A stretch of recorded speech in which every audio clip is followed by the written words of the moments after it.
Meus amigos, a casa começou a cair para Alexandre de Moraes e companhia. O jornalista Lacombe não poupou palavras. Rasgou o verbo ao vivo e disse toda a verdade na cara do ministro. Em um momento que já está repercutindo em todo o país, Lacombe expôs fatos, fez questionamentos diretos e jogou luz sobre o que muitos evitavam dizer. O clima esquentou e agora Moraes se vê diante de uma pressão que só aumenta. Quer continuar por dentro de todos os segredos do YouTube e do que rola na política? Já deixa o seu like aí embaixo. Isso ajuda muito o canal a crescer e a levar essa informação para mais pessoas como você. E claro, não se esqueça de se inscrever e ativar o sininho para não perder nenhum vídeo novo. Eu tenho certeza de que o Brasil não teria se tornado uma tirania se a imprensa, de um modo geral e criminoso, não tivesse desistido de ser imprensa. Nenhum ministro do STF teria se entregado com tanta desfaçatez a arbítrios, abusos e ilegalidades. Se o Senado não cumpre o seu papel de vigia do vigia, de olho no Supremo, sempre cabe aos jornalistas trabalhar com fatos, a busca da verdade, com atenção máxima ao descumprimento das leis para fazer as denúncias necessárias. Já houve época em que a imprensa era chamada de quarto poder, mas esse tempo passou. Foi patética a cobertura jornalística das sessões de análise da denúncia apresentada pelo Procurador-Geral da República, Paulo Gonet, contra Jair Bolsonaro e 7 aliados dele. Primeiro, não houve tentativa de golpe de Estado e qualquer jornalista que afirme o contrário está abandonando seu ofício. É impossível aceitar que um jornalista se entregue a narrativas fajutas e ainda defenda a negação de todos os pleitos preliminares das defesas dos denunciados. Os juristas e advogados sérios que apontam o desrespeito ao devido processo legal e o cerceamento à ampla defesa são simplesmente ignorados. Os jornalistas sempre sabem mais do que eles. Merval Pereira, do Globo, está entregue de forma imortal ao delírio. Ele insiste em tratar o STF como grande defensor da democracia. Vemos um STF ao lado da sociedade civil, fundamental na resistência à implantação de uma outra ditadura. E nessa mesma onda está Miriam Leitão. Ela mentiu tentando comparar o 8 de janeiro com a implantação do regime militar na década de 1960. Um dos argumentos a favor dos manifestantes é que ninguém morreu. Portanto, aquele ataque às sedes dos 3 poderes não seria tão belicoso. No dia 1º de abril de 1964, também não morreu ninguém, mas centenas e milhares morreram depois.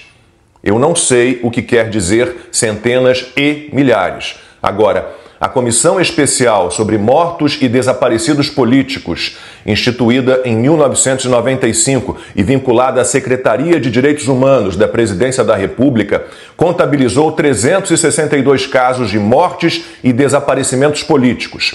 A Comissão de Familiares dos Mortos e Desaparecidos Políticos listou 383 mortos e desaparecidos no regime militar. Então pergunto para Miriam, cadê os milhares? Nem mentindo dá para comparar o 8 de janeiro com um bodoque e sem forças militares com o 1º de abril de 1964. Os editoriais, naqueles que já foram os principais jornais do país, embrulharam o estômago. Vou usar uma expressão que a imprensa, que desistiu de ser imprensa, adora. Sem provas, o texto do Estadão afirmou o seguinte: o governo de Jair Bolsonaro foi inspirado do início ao fim por um espírito golpista. A depredação dos pilares democráticos foi um diligente labor entre 2019 e 2022. Faltou citar um exemplo disso, porque não há. E o editorial ordinário seguiu. O STF não tem o direito de errar. Em primeiro lugar, por compromisso inabalável com a Constituição cidadã. Ora, não apenas nessa ação contra Bolsonaro, mas nela também, o que o Supremo mais tem feito é rasgar inabalavelmente a lei máxima. O editorial da Folha também afirmou, desapegado do mundo real, que o fundamental é que as instituições brasileiras resistiram a uma ofensiva golpista. Sim, Folha, o STF salvou a democracia praticando abusos, arbítrios e ilegalidades. Vale tudo mesmo por uma causa maior. Porque, como trouxe em editorial o jornal carioca O Globo e como comentou Josias de Souza, do UOL, consultar dispositivos constitucionais para impedir a posse como presidente de um condenado em 3 instâncias por corrupção e lavagem de dinheiro, depois de uma eleição que teve uma campanha absolutamente desequilibrada em favor do petista, por si só é crime. Voltando a Merval Pereira, claro que ele achou ótimo quando, na última sessão da primeira turma do Supremo, Alexandre de Moraes resolveu assumir o papel de acusador e apresentar vídeos que não constam nos autos. A exibição do vídeo dos momentos mais trágicos da tentativa de golpe me pareceu uma boa ideia para trazer de volta o passado infame. Ora, não pode ser considerado jornalista quem desconsidera essa ilegalidade praticada por Moraes, mais uma, que impede a ampla defesa, que descredibiliza o julgamento. Merval não quer nem saber. Infame é ele que faz questão de ignorar que quem produz provas de acusação é o Ministério Público e não o julgador. Nas sessões na primeira turma, Alexandre de Moraes citou um pronunciamento feito por Bolsonaro numa transmissão ao vivo na internet em julho de 2021 e enfatizou o trecho em que o então presidente incitou as Forças Armadas a atender ao chamamento do povo, associando essa mensagem aos acontecimentos de janeiro de 2023, quase 2 anos depois. É risível. O problema é que, mesmo que não haja prova material séria de que Bolsonaro tenha cometido qualquer um dos crimes a que responde, mesmo que nada o ligue à baderna do 8 de janeiro, o que vemos é um jogo de cartas marcadas. Na análise da denúncia da PGR, isso ficou mais do que provado, mas o editorial do Estadão partiu para o deboche. Ao fim de um julgamento que, de certo, capturará as atenções do país, só pode restar aos eventuais condenados o sagrado direito de espernear. O teatrinho do Supremo segue em ritmo acelerado e os esforços passam a ser pela aprovação da anistia.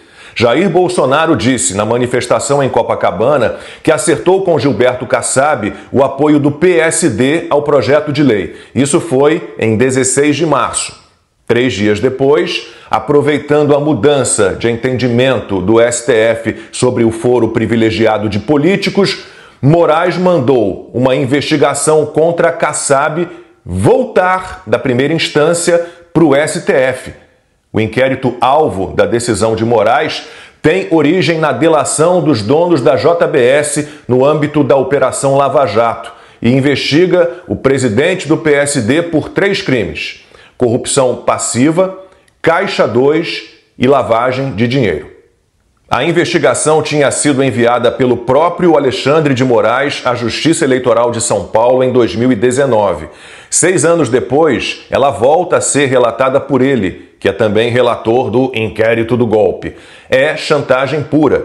É mais uma interferência do judiciário no legislativo e, de novo, com apoio de boa parte da imprensa. Em artigo no Estadão, Eliane Cantanhede escreveu o seguinte: o ministro Moraes mira canhões contra a anistia e Kassab é só uma advertência. Jogue a primeira pedra quem não tem nenhum probleminha na justiça com emendas, desvios e processos eleitorais. Os presidentes do Senado, Davi Alcolumbre, e da Câmara, Hugo Mota, quantos deputados e senadores? E eles estão mais preocupados em salvar a própria pele do que a de Bolsonaro. O Supremo sabe disso, como sabe ser bem convincente. A manobra de Moraes é claramente para pressionar Kassab e seu partido a não apoiarem o projeto de anistia aos envolvidos no 8 de janeiro. Ou o PSD se posiciona contrariamente ao PL, ou Kassab estará em maus lençóis sob a espada do ministro do Supremo. E Natuza Neri, da Globo News, também não vê problema algum nisso.